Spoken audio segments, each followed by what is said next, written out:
Bonjour, bienvenue dans les aventures de Fred au Japon. Aujourd'hui, le typhon Shanshan nous est passé dessus. Là, ça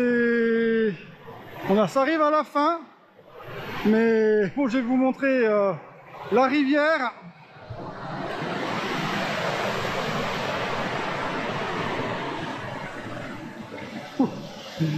C'est un véritable torrent, il y a des vagues, c'est impressionnant.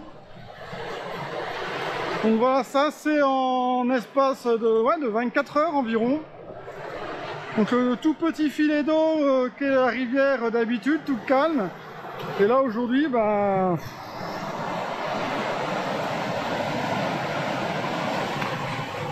Ouais, vraiment des vagues, hein.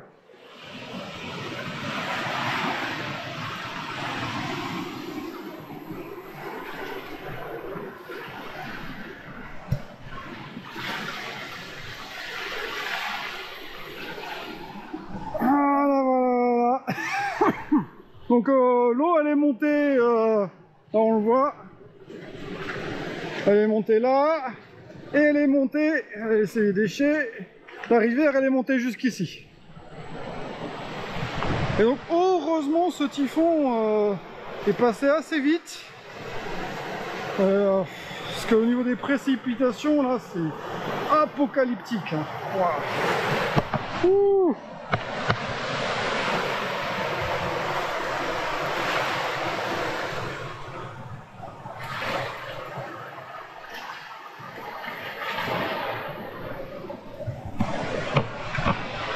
Donc, de mon expérience personnelle au Japon, ce qu'il y a de plus effrayant, c'est pas les tremblements de terre, c'est vraiment les précipitations et les typhons. Là, notamment, il y avait des bourrasques de vent à 100 km/h. Là, on est au milieu de la montagne en plus, il y a un effet de tunnel. Les vitres des maisons, c'est pas il n'y a pas de volet généralement, hein. Et il n'y a qu'une seule couche de verre. Donc quand le vent tambourine dessus, on se sent pas du tout en sécurité. On se dit mince, la vitre elle va lâcher, il y a la tempête qui va rentrer dans la maison, qui va tout emporter. C'est très angoissant. Surtout que ça a duré toute la nuit, hein. Toute la nuit, et le matin tu te lèves, tu vois la rivière, elle est comme ça. Et encore là, le niveau l'a baissé, hein. Il y a une partie des rizières qui étaient là-haut qui ont été emportées, ont été submergées. Ici, il y avait un joli petit jardin, mon joli petit jardin. Voilà, les plants de paprika ont été emportés. Il y a des gros dégâts, hein. Le Yacon, et là, on verra comment il va s'en remettre. Les courges, même les courges ont été en partie emportées. C'est incroyable avec les rafales de vent, quoi. Les aubergines là aussi, tout est détruit là. Là cette courge là, elle était bien en sécurité là, et malgré ça elle a roulé, emportée par le vent, hein. Alors ça aurait pu être pire, ça aurait pu être emporté par les flots.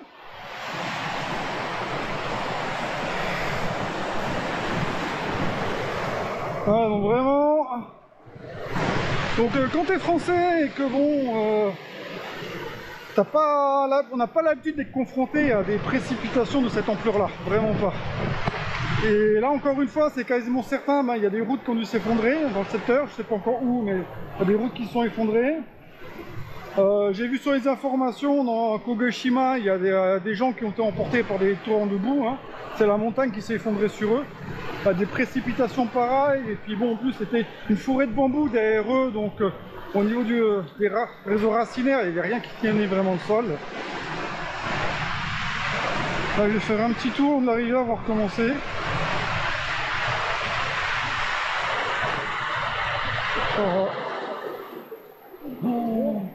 Akawa, kokomade.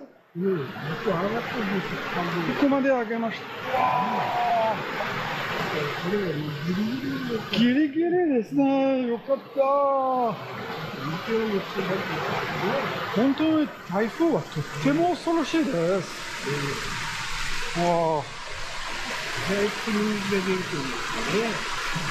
ですね。わあ、素晴らしい。あっちまで行きます。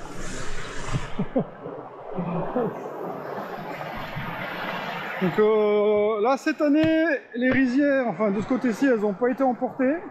Il y a 2 ans, elles l'ont été. Ah, et les vagues sont vraiment impressionnantes. Hein. J'ai vraiment pas envie de tomber dans la rivière en ce moment. Hein. Alors, heureusement, bah, le typhon au moment est passé, il n'y a plus les grosses bourrasques de vent. J'ai quand même mis mon casque de protection, parce que tout le monde dit ah, frère, il faut pas sortir, c'est trop dangereux. Donc voilà, on sécurise. Enfin, waouh, oui, d'accord, en effet, ouais. Donc là, la rivière est rentrée dans cette portion de la rivière est rentrée dans cette portion de la rizière. Ouais, donc ça a charrié tout son déchet de bois et compagnie. Ah oui, il y a aussi autre chose de très amusant, si on peut dire, au Japon avec les rivières. C'est que généralement les Japonais à la campagne considèrent la rivière comme la poubelle.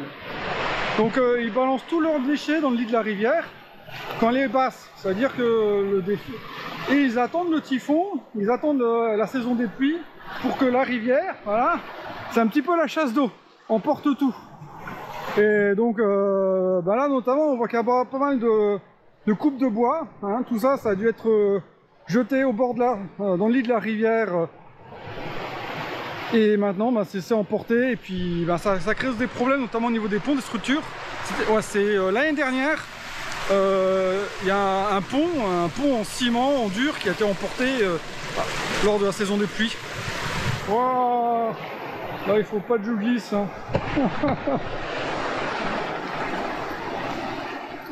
Donc la vie au Japon par rapport aux désastres naturels, ça marque. Vraiment, c'est surtout que les typhons, c'est chaque année. Tu sais que chaque année, ça va arriver, tu peux pas y couper. En plus, moi j'habite à Kyushu, donc c'est le sud du Japon, c'est là où généralement les typhons arrivent en premier, donc avec le plus de force. Donc chaque année, c'est l'angoisse. Tu sais jamais comment tu vas être emporté. Et ça fait vraiment partie, ça a beaucoup forgé, je pense, l'esprit des Japonais aussi. Entre les tremblements de terre, les incendies et les typhons, forcément après ça crée un esprit de corps. Parce que ils traversent tous les mêmes épreuves et ils s'entraident les uns les autres en cas de pépin. Ah ouais, là on voit bien encore tout ce qui a été charrié, qui a été déposé ici. Donc là, cette toute petite rivière... hier, elle était, on voit, hein, elle est montée jusque là, hein, vraiment à la limite. Hein.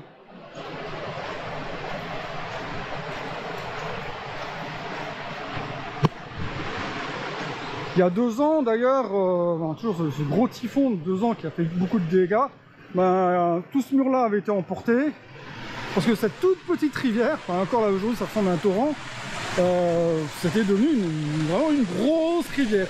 Et tout le mur là avait été emporté, tout ce qui est sous-bassement aussi, c'était aussi défoncé. Heureusement ils ont fait les travaux, ça va.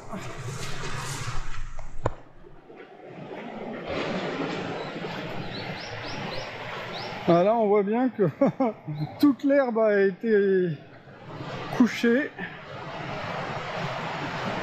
Ah, les hirondelles. Ah, c'est le paradis pour elles. Hein. Oh, non. Une belle grue japonaise là, juste là. Ah, ouais. Avec la GoPro, je peux pas zoomer. Ah, ouais. Donc, sachant que le Japon, c'est à 80% de la montagne, si tu habites à la campagne, il y a de fortes chances que tu sois dans la montagne. Et la montagne, c'est l'endroit le plus dangereux quand un typhon arrive. À cause justement des glissements de terrain. Et sans compter après, généralement, quand tu es dans la montagne, tu vis dans les vallées. Les vallées, ça concentre les précipitations. Et voilà, c'est le scénario catastrophe à chaque fois. Hein. Waouh! Là, il y a de nouveau une belle couche de limon qui a été déposée. Cet arbre-là est magnifique, il résiste à chaque typhon et à chaque inondation.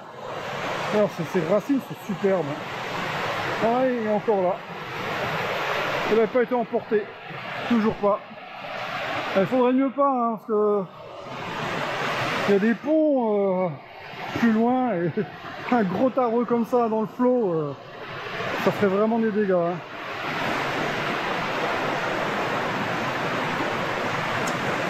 Donc voilà, la vie au Japon c'est bien, mais le temps ça craint.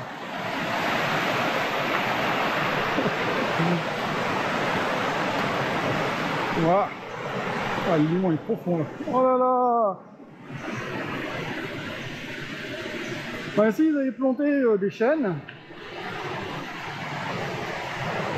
Oh, le sol est vraiment... Je m'enfonce. Ah, ça va encore, ça va. Il n'y a pas trop de dégâts ici.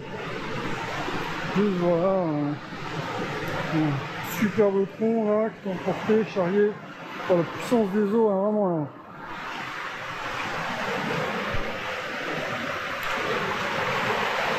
Ah, c'est effrayant. Effrayant.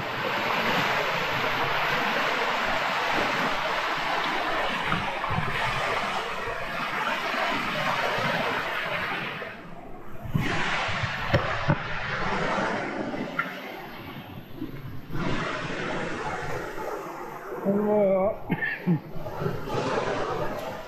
Sachant que cette année, pour l'instant, on a reçu qu'un seul typhon. Qui est vraiment bien. J'ai presque cru cette année qu'on allait y échapper. Le petit typhon Shanshan, c'était un petit marrant. D'abord, il a fait croire à tout le monde qu'il allait sur Tokyo.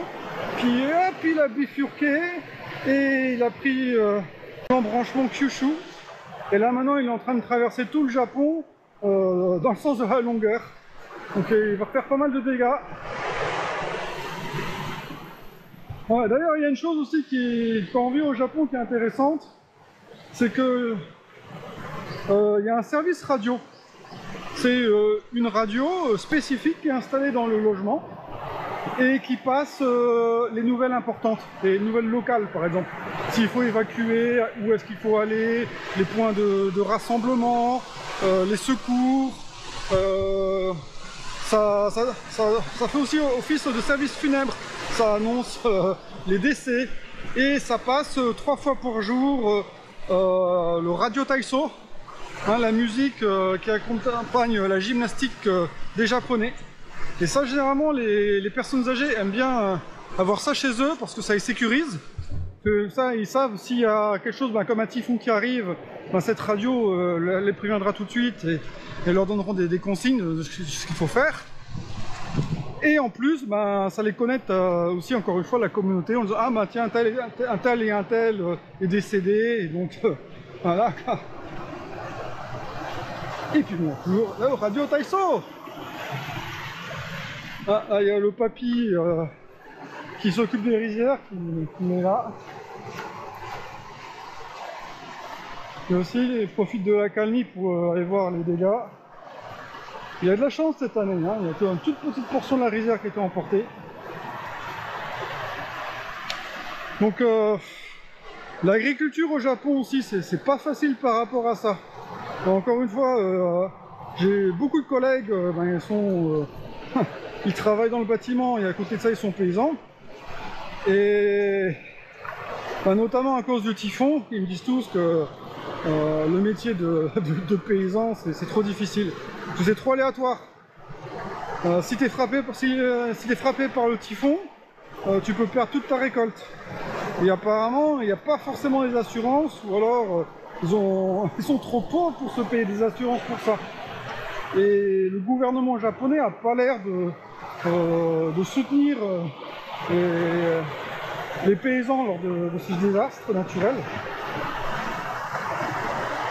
Donc voilà, le climat ici est très difficile en fait, hein, très difficile. Hein. C'est limite inhospitalier.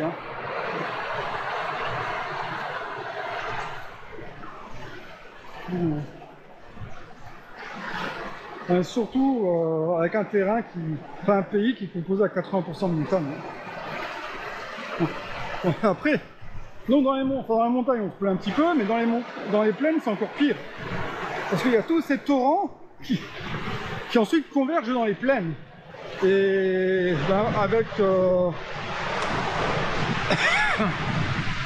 avec la concentration de population qu'ils ont dans les villes, et ben, très souvent, ils construisent dans les endroits où ils ne devraient pas. Hein, dans le lit de la rivière, par exemple. Et donc, ça fait des grosses inondations. Bah, là, par exemple, là où une vidéo avec le pont en pierre à Itoyoshi, il y a souvent des grosses inondations. Parce que c'est une plaine entourée de montagnes. Et donc, quand un typhon arrive, ben voilà, hein, ça fait des dizaines de rivières comme ça qui déboulent dans la plaine et ça fait des dommages.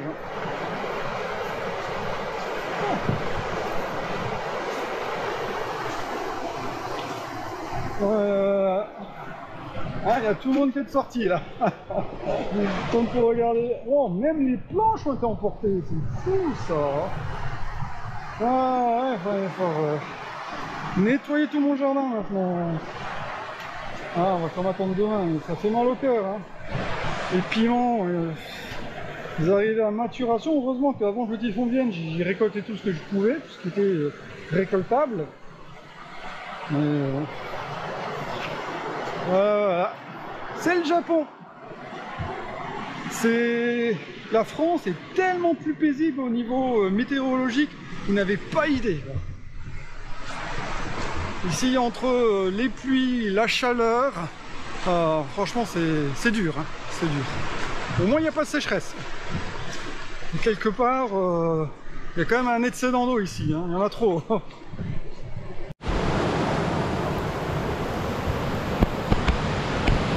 Là, j'ai été marcher jusqu'à la petite plage où on a été bénir l'idole dans la rivière. Donc la petite plage toute tranquille, la voilà.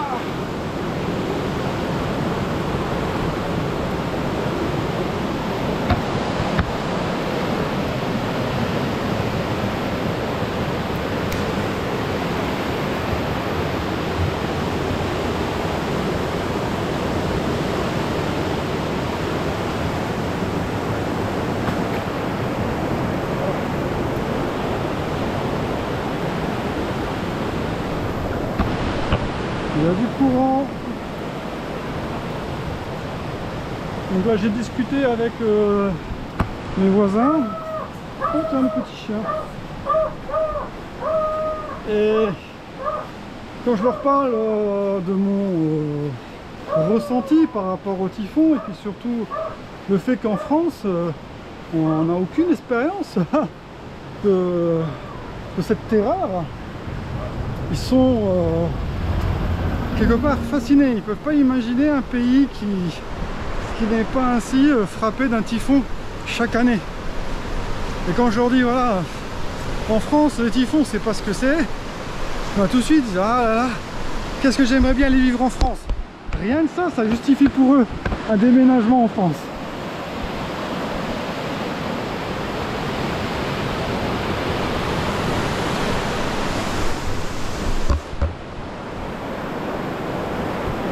Et donc ils nous disent que chaque année, le typhon, c'est une source d'angoisse. Hein.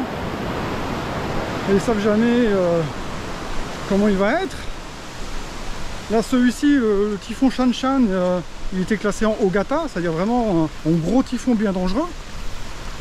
Et puis finalement, il n'a pas été si violent que ça, selon leur point de vue. Hein. Moi de mon côté, c'était déjà trop, quoi. Parce que bon, mes voisins me disent que bon, régulièrement il y a des toitures qui s'envolent, des voitures qui se renversent, des gros dégâts vraiment. Hein. Et ça c'est chaque année. Donc sans compter les entreprises qui ne peuvent pas travailler pendant ces jours de typhon. Et encore une fois, au Japon, tu travailles pas, t'es pas payé. Il n'y a pas le côté assurance intempérie comme en France. Je crois on a 20 jours d'intempérie par an, tout comme ça. Ici, rien du tout.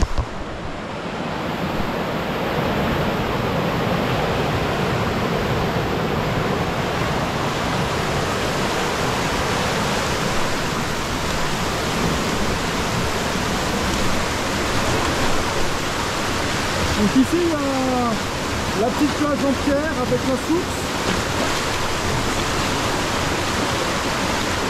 La source est inondée, elle vient de submerger. C'est vraiment très haut, hein. C'est vraiment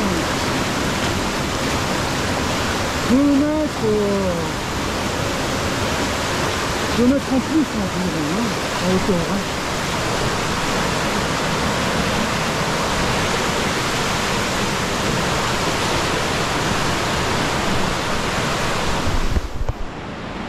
Et donc là toujours avec mes voisins, quand on croit qu'en France, nous, bah, c'est la sécheresse, ça les laisse songeurs. Quoi ? Vous manquez d'eau en été? Comment c'est possible? Et d'ailleurs, une de mes voisines, c'est dans le fil de la conversation, quand elle était en France, dans le sud de la France, en Provence, et qu'elle a vu notamment les champs d'oliviers, et qu'elle voyait qu'il n'y avait pas d'herbe en dessous, c'était jaune, c'est la roche, c'est le rocher. Elle pensait naïvement, en tant que japonaise, que c'est parce que les Français arrosaient d'herbicides pour dénuder le sol. J'ai dit non, non, non, non, en France c'est naturel, c'est comme ça. Mais comment ça, c'est comme ça? Vous voyez, parce que chez nous, pendant l'été, on manque de pluie, c'est sec. Voilà. Alors que bon...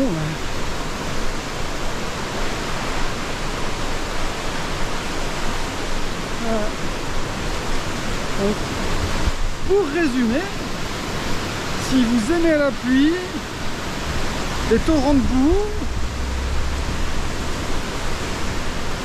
l'humidité, les moisissures, le Japon c'est super. Ah. Allez, matane.